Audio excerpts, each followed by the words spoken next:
Sa kulungan naman ang bagsak ng lalaki nagbebenta umano ng vape na may liquid marijuana sa nabotas. Itinanggi ng suspect ang paratang. Sa unang balita, si Bea Pinlac. Sa unang tingin, tila may hinihintay lang ang lalaking ito sa may kalsada ng Barangay San Roque, Navotas. Maya-maya, nilapitan siya ng lalaking nakahudi para bentahan umano ng vape na may liquid marijuana.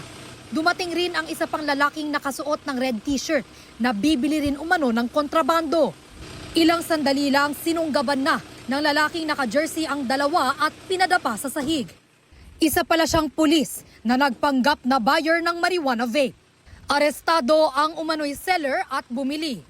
Ang kadalasang binebentahan niya daw ay mga estudyante na kabataan. Doon nga sa kinandak nating operation, may na-tsempohan din tayo na bumili doon sa suspect natin. Kaya inaresto rin natin siya.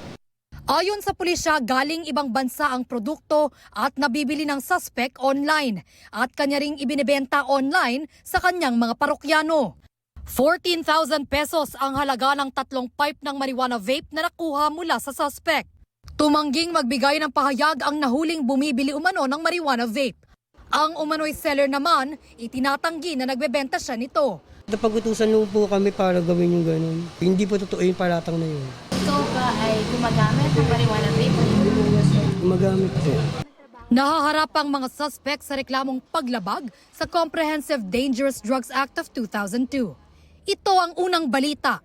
Bea Pinlac para sa GMA Integrated News.